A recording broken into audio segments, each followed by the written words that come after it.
Hello everyone! It's me again, Noy. And for today's vlog, wala muna tayong full vlog. Storytelling muna tayo. Very short storytelling lang about sa bahay nito. Alam nyo bang nag-start lang to dahil sa plano kong magkaroon ng cabinet.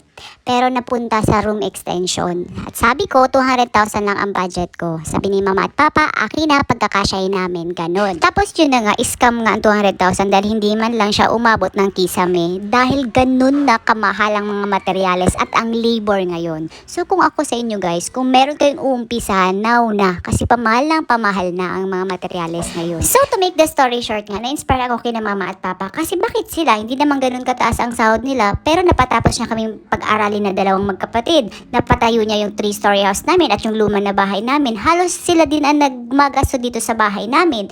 So sa tingin ko, depende yun sa lifestyle ng tao. Dahil sina mama at papa, hindi naman sila nag-Starbucks, hindi naman sila nag-weekend getaway, hindi sila bumibili ng mga